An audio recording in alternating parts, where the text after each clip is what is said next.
I don't know about therapists in general, or maybe it's the Bad association players. with therapists, or like I now, because I've been granted by this state of New York a psychology license, that I can tell you in 10 minutes whether or not your relationship is going to work out. A quick note before we get into the episode. Oversharing is a podcast for entertainment purposes only. It is not a medical podcast and does not constitute medical or psychological advice. Always seek the advice of your physician or mental health professional.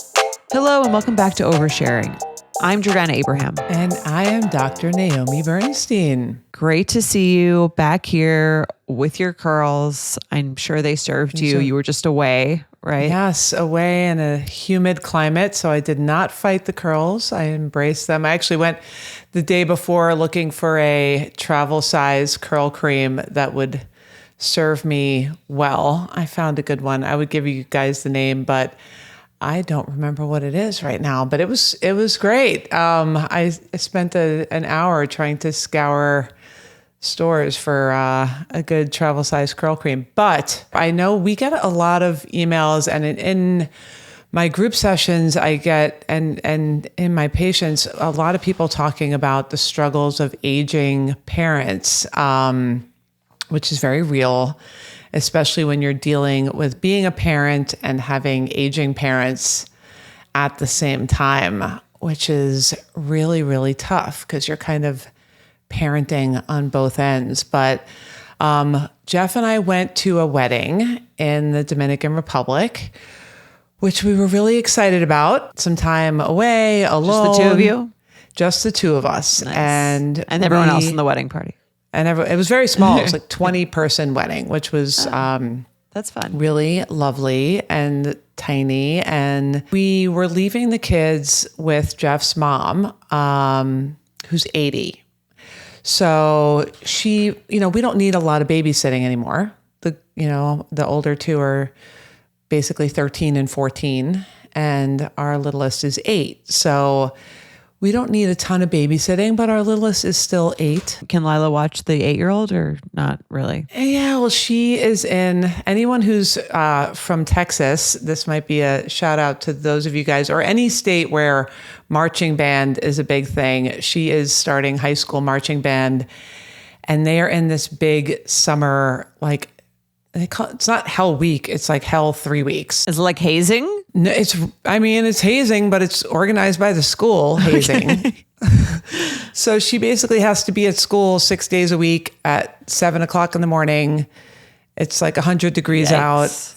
She's there all day till 4:30, doing it's like physically intense. It's mentally intense. She's remembering these steps. She's memorizing the music. They're having them do wall sits and push-ups and running, and then also these marching band kids are it's a little bit of a cult. I feel like the marching band scene, from what I remember in high school, it probably wasn't even as intense as the Texas one. It's intense. So I didn't expect anything from her other than just getting herself up and out the door.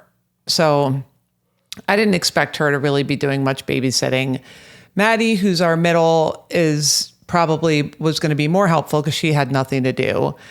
But, it's a tough dynamic. She tries to tell him what to do. He's kind of like, you're not the boss of me. When you go from being a sister to then being in charge, it doesn't go well. I could see that, unless the age gap is like 10 years. Big, like 10 us. years. Right. Yes. 10 years, I would say, I feel like I would be like, yeah, you are the boss. Or even like 7 years. I think like for our brothers, I'd be like, yeah, you're the boss. Right. If you have that dynamic established, then it works well. If she comes in all of a sudden and she's like, all right, they're gone.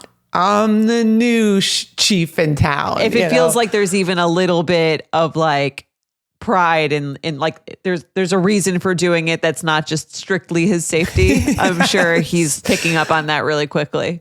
Yes. So, she's older and she doesn't really do overnight babysitting because we don't need it. She doesn't really do much babysitting at all, but we just needed kind of like a warm body in the house, so in case of emergencies. I was anxious about the whole thing.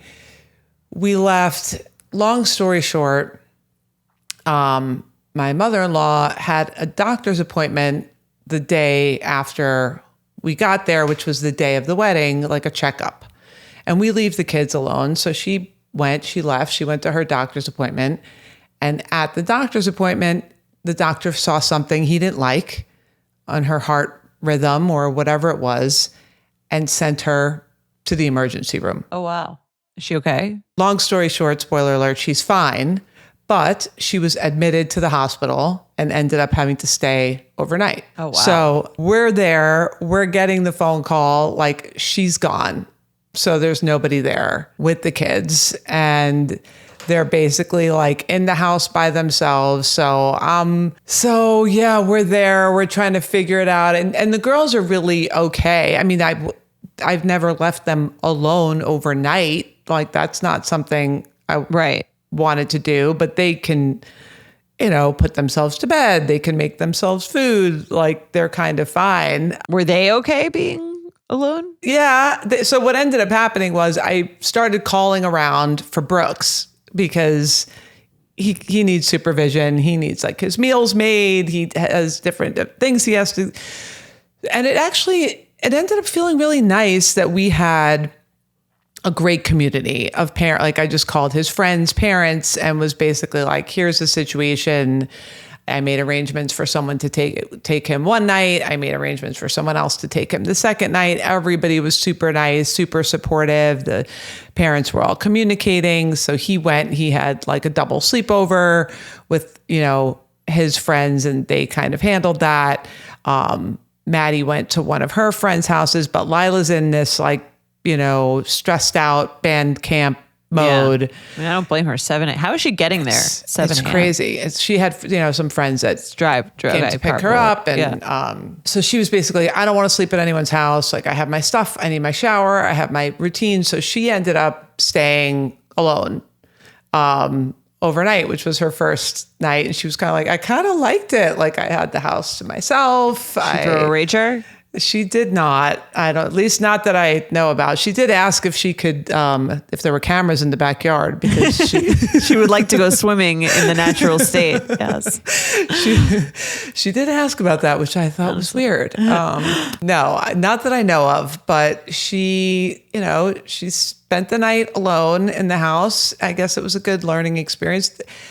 My kids are very independent. The older 14, ones. I feel like I used to watch other people's kids in other people's houses at 14. Yeah, I guess. Alone overnight, my baby. But 15 seems like older, a lot older, but 14's it's a decent age. Yeah, she did it. So she stayed. Maddie went but it was just the chaos of like in the middle of this, trying to arrange for who's going to go where and how everyone's going to get where they're going. And when she got out of the hospital the next day, did she go back to your house? No, she went back home. And I don't blame her.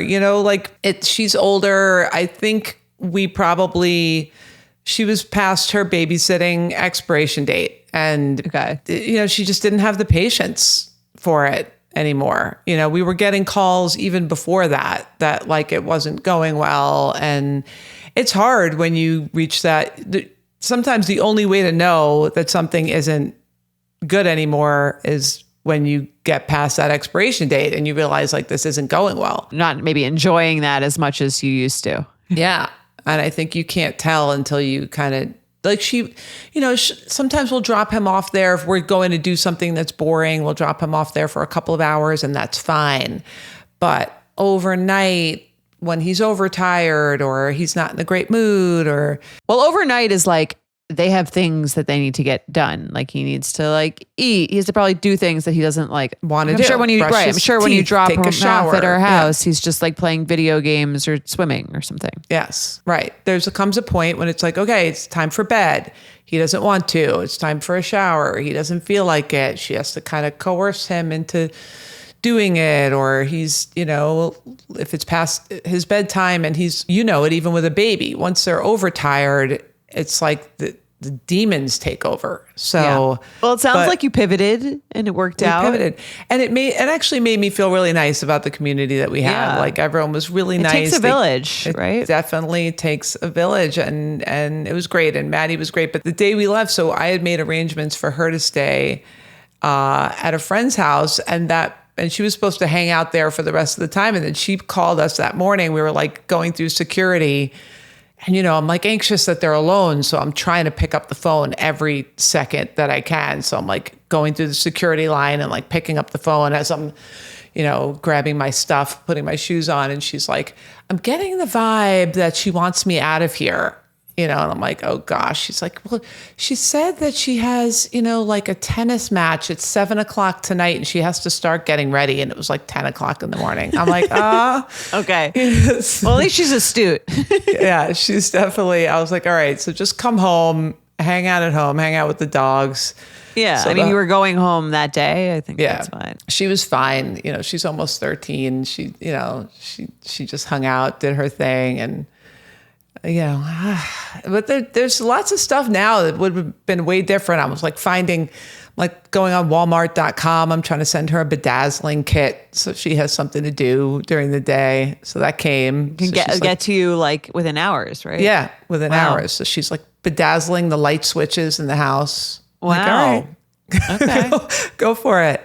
That's all you need once they're tweens. Yeah, just send them a bedazzling kit, and I entertained all day. I came back. I'm like, all right, I guess we're redecorating here. And so were you able to relax on the trip or like not really? Yeah, we had moments. And this is the tough call. The day that we got the call that his mom was going to be admitted, she was going to have to stay overnight. We were supposed to go on this catamaran ride, which is like the best, like boat rides are the best.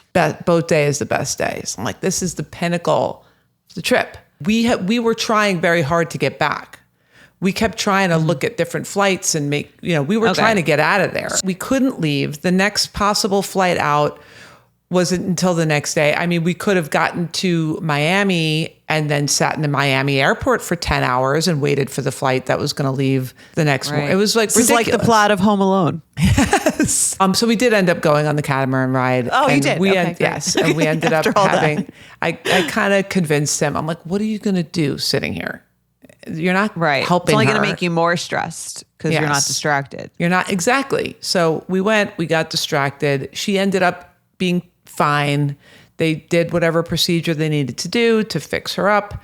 She's home. All's well that ends well. The kids got a little lesson in independence. Okay. You had a little adventure that's kind of annoying, but sounds like you got it taken care of. And I'm glad you have people to step up. Yeah, it was really nice.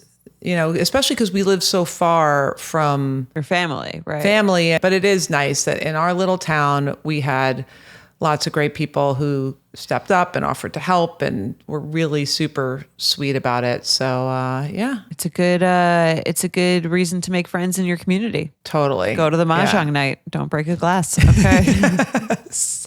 You never know when you might need someone to watch your kids. Yes. I'm glad it all worked out.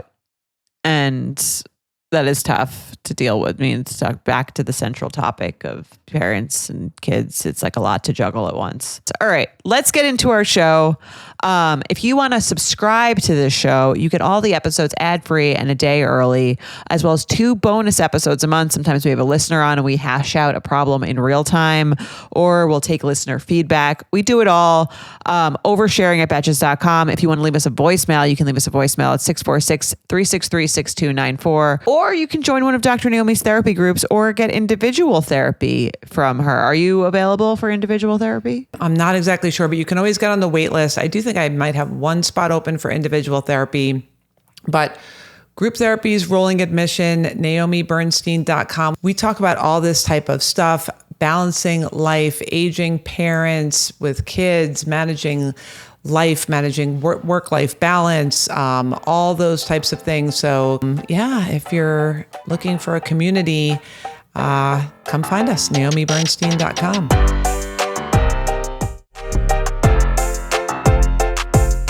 Let's get into our overshare. Hi, Jordana and Dr. Naomi. I have a dilemma that has been weighing on me for months. One of my good, not best, friends is getting married this October. I RSVP'd yes months ago because at the time I thought I'd either already be pregnant or at least done with fertility treatment. Instead, life had other plans. My husband and I have been trying to have a baby for over a year. I got pregnant last August, but the day before I flew to another friend's wedding, I found out it was a blighted ovum, which is an unavailable pregnancy. A couple of months later, I got pregnant again, only to miscarry because of trisomy 16. After that, we moved to IVF. I've already been through 2 egg retrievals and am planning one more retrieval this August to hopefully bank embryos for the future. Assuming everything goes well, I want to move directly into a transfer rather than delaying again. The problem is that puts this wedding right in the middle of everything. I'll either be in the transfer cycle or very early pregnant, and emotionally, I feel like I want to stay home. IVF has been exhausting physically, emotionally, and financially, and I don't know if I have it in me to travel, socialize, and celebrate while my brain is consumed with whether this transfer is going to work. I know I already RSVP'd yes, and I feel guilty because I hate backing out of commitments. Part of me wonders if I should just delay the transfer, but another part of me feels angry that fertility treatment has already forced me to postpone so much of my life. Waiting another month doesn't sound like much on paper, but after everything we've been through, it feels enormous. My friend knows about my first miscarriage and that I'm doing IVF, but she doesn't know many details or my timeline. Would I be a bad friend if I told her I can't come? If I decide I can't attend after already RSVPing, yes, how do I tell her? How much do I explain? Is it enough to say that my fertility treatment is taking longer than expected? Or do I owe her more of a detailed explanation? And if you were the bride, would you be hurt? I'd love to hear both of your perspectives. Thanks for everything you do. A guilty IVF bitch. When you were going through this, how did you feel about social situations, going out, this type of thing? You know, it's interesting in the beginning, and it doesn't sound like this is the beginning for her. I'm really sorry for everything you've already been through. But I think in the beginning, I was very much like, exactly like her, like, I need this to happen as soon as possible, and I can't waste a month or a week. If it's something got delayed a week, I would get annoyed. If it got delayed a few days, I would get annoyed. There is this feeling that often comes, I think, after you miscarry, especially if you have multiple miscarriages, of like, I need to like pummel through this and like get this done, and time is wasting, and I don't like, I'm every month gone is a month wasted, and I thought I would already be here. And I think there's a lot of that in the beginning. And I did that a lot too, where I would reschedule things around the fertility treatments and the transfers and things like that.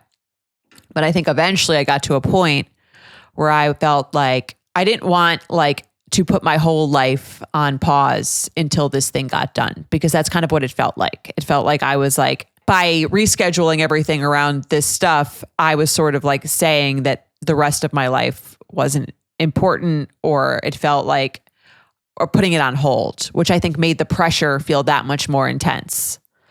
So by the time I got to my 4th transfer, which didn't even work, I was doing like, do you remember we did the Tamron Hall show? Yes. The day of my double embryo transfer that ultimately wound up failing. I think I had like a similar dilemma in my head of like, I'm doing this transfer this morning. Do I want to go straight to do a television segment? Or should I go home and rest and make sure all the conditions are perfect and not deal with travel and doing whatever? And I think at that point I was like, to bring it back to, you know, the catamaran, I was kind of like, the show must go on. Like, I cannot like sacrifice more to this like fertility journey that I already have mentally, physically, emotionally. So if I were her, I would actually recommend going, not because like she needs to. I think if I were her friend, I would understand. I don't think it's like a rude thing to not go. I don't think it's about that. I think it's more like, I do think that when you're missing events and not going to things, especially when things don't work, I think it makes it feel a lot harder, and it makes it feel like there's a lot more pressure on it, because you've now are adding more sacrifices that you don't necessarily have to make. Yeah, I actually love that advice. I think it's great to just kind of live your life as you're going through it. I wasn't going to recommend like reschedule it so that you can go to the wedding, but I don't see why you can't do it and go to the wedding. You know, one of her reasons is because she'll be stressed out about whether or not it's going to work. And maybe she is at a different place. Right. Than which is possible. then certainly than you are now, looking back on it, obviously hindsight 2020. But I do think if you can you're writing in here for advice to Jordana specifically, probably, who's been through this, to be able to say, hey, if I could go back and do this again, I would try to live my life as I'm going through this versus, stopping the world so I could, lay in bed and worry, or I could go to the wedding and maybe try to be distracted a little bit. And also just feel like there's I think it's a good reminder that there's other parts to your life that are fulfilling and great, your friendships, travel, whatever this is, that this isn't the only, because sometimes it can feel like this is, a huge part of your identity or such a big part of your life. And I really do think that scheduling stuff, like not doing things because of it. And it's hard because I've also, on the flip side, I've gone on vacations that I've planned after transfers and then done the testing there and just been distracted the whole time, not really enjoying the trip because of taking pregnancy tests every 10 minutes. So I can also understand that if she doesn't think that she can go and actually take that distraction and actually feel like she's enjoying the moment, then don't spend the money, don't go. If you really don't think that you can do that, maybe you're not there yet. And I think that any bride would probably understand that. It's like you're going through some stuff. You've already been through a lot of stuff that's pretty heavy. So I think I wouldn't worry about the bride's position on that, because I do think it would be good for you if you could be fully in that moment and really enjoy that kind of experience. But if you can't, then don't go. If you're not in a place where you can do that, then don't do it. Yeah, I love that advice. I think it's great. And I think you can explain that this is a friend, not your best friend. A good friend who will understand if you're, and I think a lot of people might kind of be like, yeah, I kind of don't want you ruining the vibe. Like if you don't really want to be there, most people want people coming to the wedding that are going to want to party and have fun and be in good spirits. Yeah. Good spirits. So I think she'll understand if you let her know just exactly what you let us know. Just say it just like that. But I really love your advice. I think if you can challenge yourself to see this as okay, I don't know how long this is going to take, and I am determined to kind of live my life while this is happening. I think that might be a good next step if you can do it as you move through this journey and however long it may end up taking. Totally. I mean, now that I'm, again, on the other side of it, which is an easier place to be talking from, right, I do think I can look back and be like, I am glad that I went on all those trips and did all those things and did the Tamron Hall show and did, was doing stuff in my career and going on and traveling and seeing friends and doing things because it took me 3 years. So I'm like, 3 years is a long time of my life to have said nothing else besides this thing is the only thing I'm going to focus or prioritize or care about. Right. It is so funny. It does really relate to the catamaran. You could sit in a hotel and be like, I'm just too stressed to go on a catamaran, or you can go on the catamaran and be like, this thing is happening or not happening, whether I'm sitting on this boat with an ocean breeze or not. Yeah. And I think there's a sense of you have a lot more control than you do in both of those situations where you really don't. I mean, take your meds, do whatever you need to do. But if you can make it work, I would go and I would try to get into the headspace of continuing to find joy in other places in your life.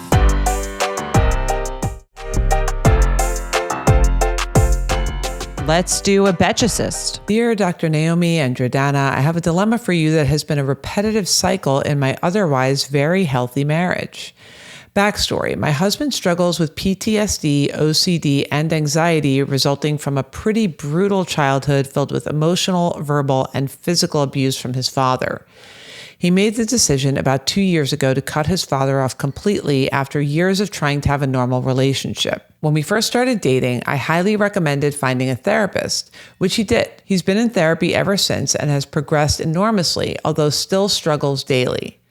Ever since I met him, marijuana was a huge part of his life. He uses it as a way to cope with his PTSD and OCD while also enjoying it recreationally.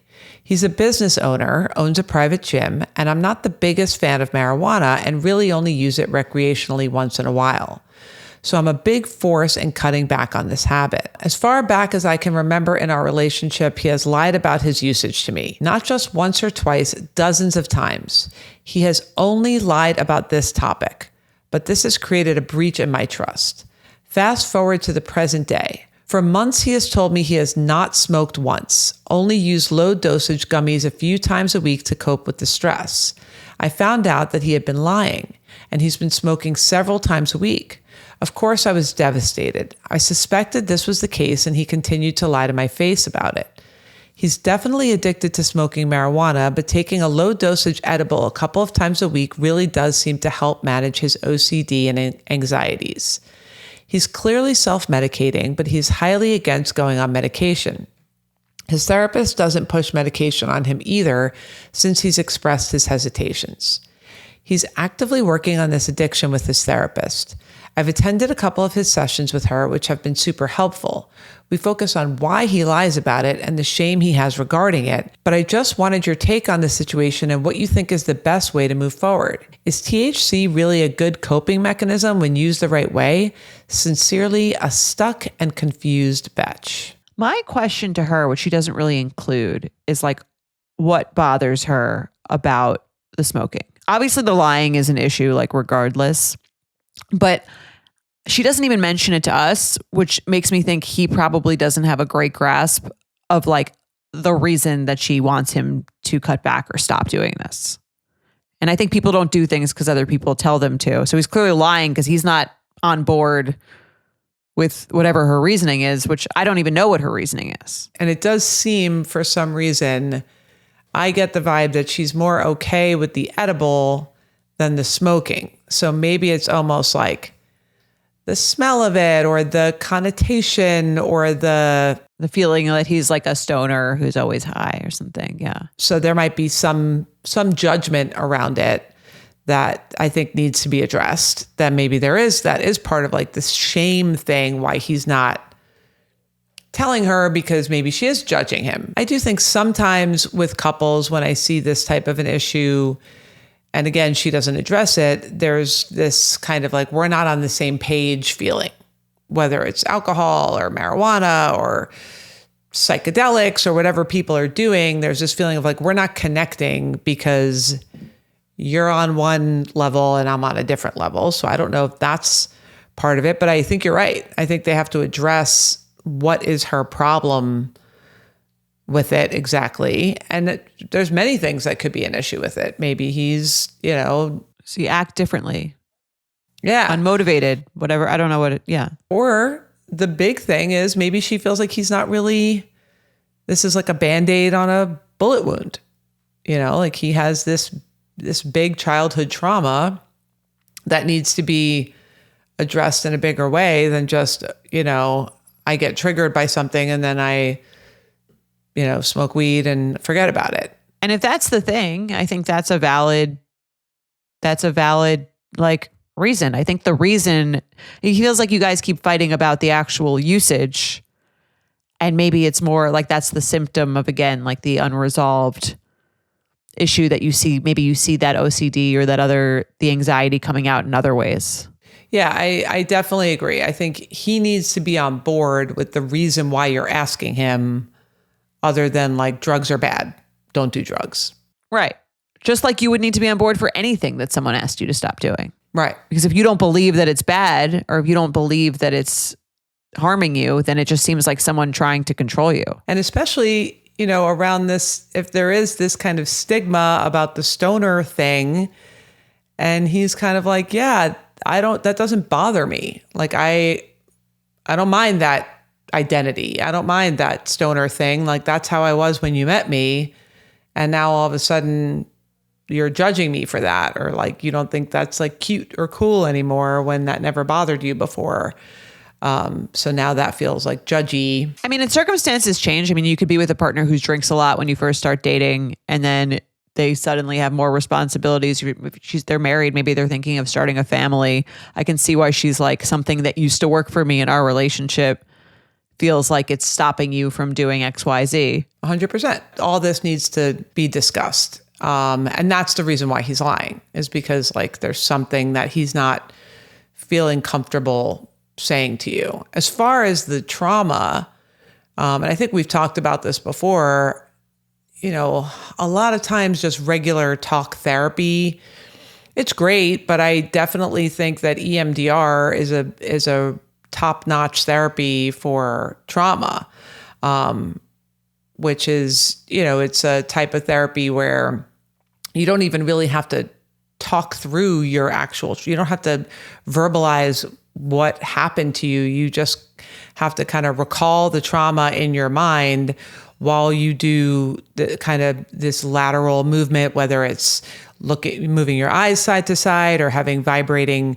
paddles in your hand that vibrate alternatingly side to side, or even listening to sounds that go back and forth. It kind of rewires your brain that when you recall this trauma, it creates a different pathway in your brain that it doesn't activate your nervous system in the same intense way. So it just naturally, you don't feel the need to use substances when that, you know, trauma is activated. So it's a really great therapy for anyone who does have any type of trauma, whether it's childhood trauma or PTSD as an adult. So I would definitely look into that if it seems like whatever therapies he's using are not working. Maybe you pivot entirely and then take the focus off of the marijuana to kind of, again, address the real issue there. The trauma versus the substance abuse. Yes.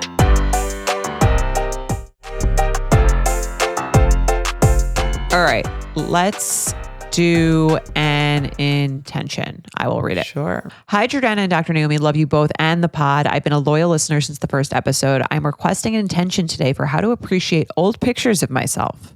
For context, I have been a mid-sized / slightly overweight girly most of my life. I was also grinding away in a very high-stress career for most of my 20s and didn't prioritize working out or eating healthy enough at all. This led to many years and many major milestones, graduations, family and friends' weddings, etc., where I really did not look or feel my best in my body. Now at nearly 30, I have started to find a healthier, more balanced lifestyle, and I'm seeing the results and I'm much happier in my skin. But when I see photos of these events hanging in friends and family members' homes or posted on Instagram, birthday posts, etc., I can't help but feel so much shame and sadness for my former self. Although I do not feel like I looked my best, these were really joyful events, and I want to be able to look back at the pictures fondly without being ashamed or embarrassed about them. I think looking at them fills me with a lot of regret. For years, I allowed myself to live not looking or feeling my best. Please give me an intention for how to look back on these times with a better, more joyful perspective. Yeah, our relationship with our bodies, because we're living in them, feels like very permanent almost. Like it feels like this is me. This is like my identity is my body as it is right now. And if we zoom out, we can see that our body is just kind of this container that takes us through all these different seasons. I mean, even as it starts out, like you're this baby that you wouldn't believe it if you didn't see it, is the same person as you. And so as when you're 80, that's the same person that is you. And if you didn't live it, you would never believe that you are that body is the same body, you know, and we get this question a lot around pregnancy, right? And I have a lot of patients that are afraid of getting pregnant because they're afraid of how their bodies are going to change. And our identities oftentimes are so connected to our bodies that she's feeling shame about a body that she doesn't even have anymore. Like she's just ashamed of this old body that doesn't even exist. Or I have patients that are afraid of the shame of the body that they don't even have yet, like when they get pregnant. Yeah. And I do think that's like, to normalize that, I think we all can see a picture of ourselves from the past and be like, ugh, like I wish they didn't choose that picture, or like that was a really weird hair day, or I don't like the way that I looked in that outfit. I can't believe I thought that was a good outfit. So I think there's like some level of that for pretty much everyone at the very least. But yeah, it is hard because you want to be like rejecting the picture, but you did have a good time.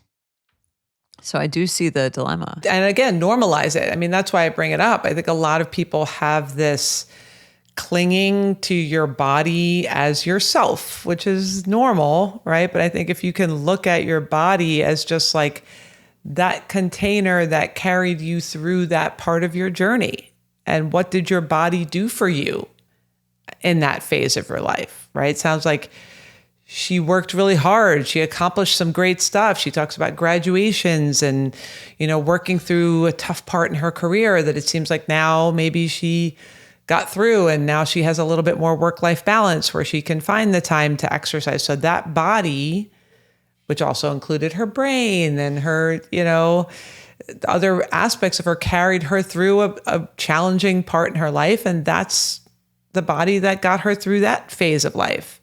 Just like a certain body might get you through carrying a baby, if that's something, I know a lot of people are fearful of that. So if you can look at your body as sort of this container that just carries your soul, your purpose through your life, you can release a little bit of the permanence around it.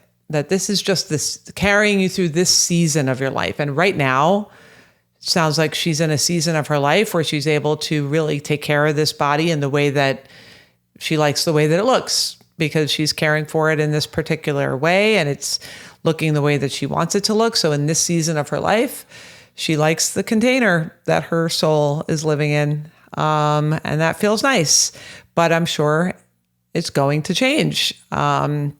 So looking at it as kind of the season, your body carries you through these seasons. Yes. Of your and she life. Wouldn't be in this body without that body. Exactly. And it sounds like she accomplished some great stuff. She had a lot of fun with her friends, and she was able to, kind of move through that season of her life, and there'll be different ones.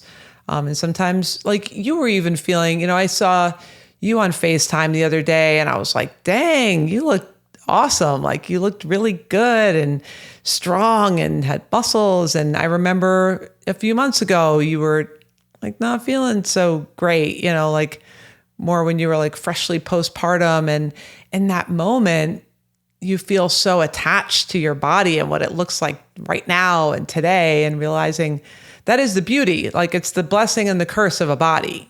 Like it's just ever changing. Yes. And it can feel really tied to your identity, or like the idea that it's changed is like hard to accept. But like you said, it's always changing.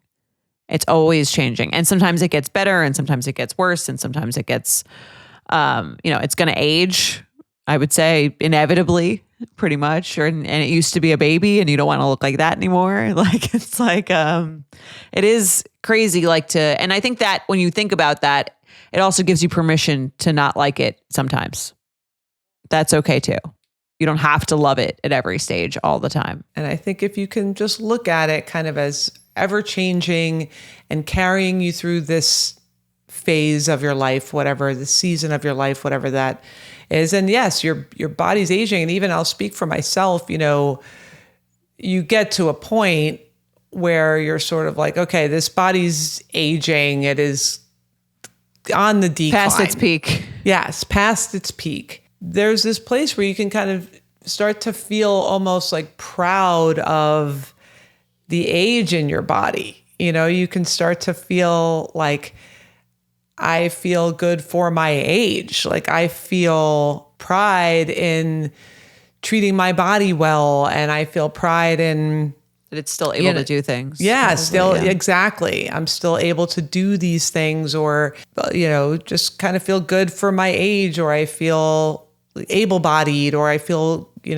gratitude for the way that my body is serving me and the things that I'm doing with my body, as opposed to necessarily like this like tightness or this, the angle that it looks like in pictures.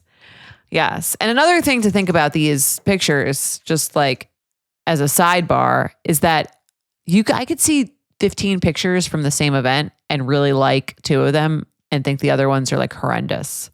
So like a lot of it, like the camera kind of gets you from like a certain angle, and sometimes it's your friend and sometimes it's not. And it's funny, like when I think back on like periods of I sometimes think, you glorify a younger, better version of yourself sometimes, like body wise. But then sometimes I'll see a picture, like someone else's picture, because I would have deleted that picture off of my phone. Right. Someone else's picture of me from a certain day, and I'm like, ugh. But I have other pictures from that same thing that I love. Like your best picture, right? Right. So it's like, it doesn't mean anything. It's just like a camera is just capturing you at like an instant in time. I think if you can zoom out, right? God willing, this is a long life, and this body is going to carry you through it. So the intention that I wrote is, I will honor the body that has and will carry me through all the seasons of my life. So yeah, it was there. It brought you through then. It's brought you through today. And it's something about whatever got you through today got you to the point where you've got to this body that you love now, that you're taking really good care of, that you're treating in a way where you like how you look and you like how you feel. So enjoy it for now. And maybe sometimes you do need that reminder of like, wow, I feel so much better now that I'm doing this, that, or, exercising. Right, look how far I've come. Yes. Sometimes you do kind of need that to stay committed to whatever it is that you're doing now that's making you feel better about yourself. Good All right. You. Keep it up. Yeah. Let's do triggers. All right. Would you like to read our first trigger? I am interested to hear Dr. Naomi's take as a therapist, because I just had a terrible encounter with a new therapist. I, 30-year-old female, and my fiance, 29-year-old female, decided to go to a new couples therapist together to improve our communication going into our wedding later this year. We are both under a lot of stress as I just quit my job to start a business, and we are both planning this wedding. We've been bickering a lot more lately, but nothing major. So we wanted a professional's opinion to help us have some new tools to prevent bickering from happening. We spent the first 10 minutes talking to this new therapist, describing some of the trivial arguments we've been getting in and things as a couple that we both want to work on. I asked her if she had any tips for us, and she told me that she can't tell us what to do, that we need to figure it out. I told her that we came to her because we need some help and we can't figure it out on our own. And she asked if we wanted her to tell us what she thought, but we're not going to like it. We said yes. Then she told us, after 10 minutes of knowing us, that she does not think that my partner is ready to get married. We were both shocked. We have a solid relationship, and the only reason I can think of why she said this is because my partner was saying how stressed she is for the wedding. My partner is doing all of the design work herself, and we are planning a wedding in Italy from the US. Of course, we're stressed, but for a therapist to tell 2 new clients that they basically shouldn't get married when our wedding is 2 months away seems unbelievably unprofessional to me and could have been harmful to the relationship if we were not solid. I ended up faking a work call and ended the session short, and we canceled all of our future appointments. What do y'all think? How triggered can we be? As someone who has done couples therapy, I feel like this is like so far from anything that like the couples therapist that we saw would do. So you do couples therapy. So you tell me if mine is just very different or if this is like crazy. After 10 minutes, see, this is sometimes what aggravates me. I don't know about therapists in general, or maybe it's the bad association players with therapists, or like, is this idea that because you have a therapy license that somehow now you have like ESP in 10 minutes, that I now, because I've been granted by this state of New York a psychology license, that I can tell you in 10 minutes whether or not your relationship is going to work out. Or I can tell you in 10 minutes whether or not you have bipolar disorder, or whether or not you are a narcissist. Like, right. Would you ever tell anyone in 10 minutes what you thought about the longevity of their relationship? No, I would never make any conclusive statement about anyone in 10 minutes.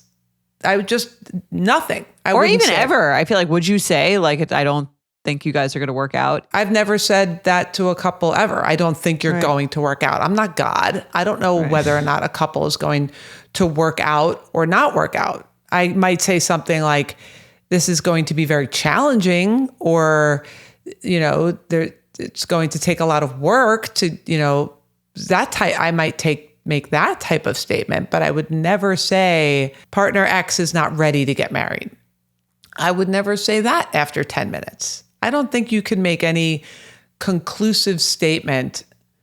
And it is this type of like a cocky therapist that I think feels like they can size someone up after 10 minutes, that it's almost like they want to be on TV or something. You could see someone on a television show that has like a 30-minute TV show that wants to come on and be like, like Judge Judy, like, liar, you're a liar, you're not going to make it, right. Which is not what the field is about. No. Right.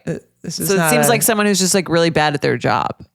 Also to say like, you guys have to figure it out is crazy. Like, do you have some tips? Right. Like what are you doing here to like, sounds like very bad at facilitating open and honest communication. I don't know what's going on here. No, like someone might be like, I'm not supposed to tell you what to do. Right. I'm not supposed to tell you what to do, but it doesn't mean a therapist can't guide you to get tips there. On like, that's kind of how to communicate. Yeah. How to figure it out with the two of them. That is crazy. Here's some tips on how to communicate. Where did you find this person? Yeah. Can you secretly like DM us with some more details? Tell us who they are. We want to know.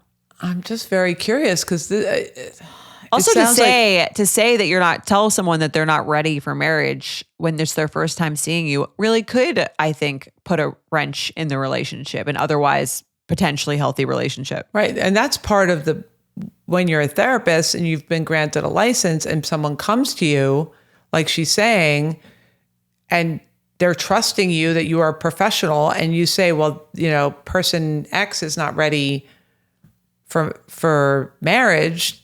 They might go home and kind of feel like, oh my gosh, they just said that a professional said that I'm not ready. Right. Or a professional said that you're not ready. Like, fess up. You're not ready. She said you're not ready. And to say, can you give us some tips? We're bickering a lot. And then to say, I can't tell you what to do. Right. You have to figure it out. Is like, all right, well then can I get a refund? That's what her answer should have been when she said, should we get married? Or am I ready for marriage? I can't tell you whether or not you're ready for marriage after 10 minutes. That should have been the answer to that question. Yeah, very unprofessional. I give this an 8. Yeah, it is really, it's very tough with therapists, because I do know a lot of people that have had some really bad experiences, and it's a type of relationship we really need that trust. You really need to establish, that what goes on in that space feels like what you're telling that person is something that they can believe in, and so as not to taint them if they do want to see someone else now, where they can come in and feel like it's a safe space and they're not going to be being fed a load of crap like that. Because she's anxious, that means that she's not ready to get married. I don't think that that's true. Very irresponsible. I'm sorry about that. Very frustrating. I hope it doesn't turn you away from therapy. There's some great therapists out there that can help you to understand maybe there might be some anxieties about getting married. Everyone has anxieties about getting married. It's a big, huge commitment. It's a lifelong, ideally, commitment. So maybe she's nervous about something. Maybe there is something unspoken that someone's anxious about. It doesn't mean that they're not ready for it. It just means maybe there's some more that needs to be communicated. All right. Let's do one more. We have a voicemail for this one. Let's roll the tape. Hi, Jordana and Dr. Naomi. Huge fan of the pod. All things Betches, all things you up. Love you guys so much and everything you do. I have a fun little trigger for you. So I am 3 months postpartum with my second baby girl, and I was talking to my best friend and her wife on FaceTime yesterday, And I was showing her my little girl, and her wife says, okay, I don't mean to offend you when I say this, which I was like, okay, not a good start, but go on. And she's like, do you know the alien from Men in Black, like the baby? And I was like, no, I don't really remember. And she's like, oh, your daughter just looks so much like the alien. And I'm like, oh, my baby looks like an alien? You thought that was a good thing to say? And she was like, well, I just, like, she's so cute. Like, that's all I meant. Like, she has such big, alert eyes. And so she just reminded me of the alien, but in a good way. Like, she's really cute. And I was just kind of laughed it off, and we hung up. And then I was talking to my husband, and I'm like, okay, I'm, like, offended by that. That does not seem like an okay thing to say. So how triggered can I be, Jordana? How would you feel if your precious little girls were compared to an alien? Let me know. Love you guys. Bye. Yeah, I would find this comment really annoying too. I would rather someone tell me that I look like an alien than that my daughter looks like an alien. Is this alien attached here the alien from Men in Black? I think it is, yes. That's not cute. I could see a world in which maybe there was a cute alien, but if this, I'm sure everyone who's listening, Google it, alien from Men in Black. Also, if you have to say, don't be offended, then just don't say it. Yeah, just like filter. You could think it. Yeah. You could even tell your wife after you hang up the phone behind the person's back. Just like don't tell. Yeah. Just filter. like not, because it's kind of like you have to think, I think, before those kinds of scenarios, like what's the best case thing for me telling this person that they look, I guess that they think it's hysterical and they agree, and you're the one who's gotten to coin that she looks like this alien and now everyone thinks so.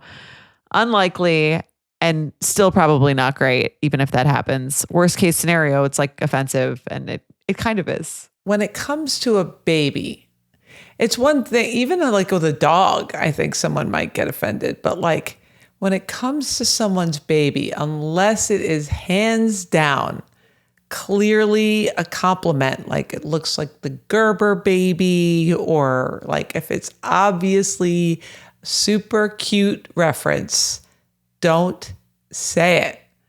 People are super sensitive about their babies. Like, agreed. Again, I would rather be told that I look like the alien. No, not nice. Yeah.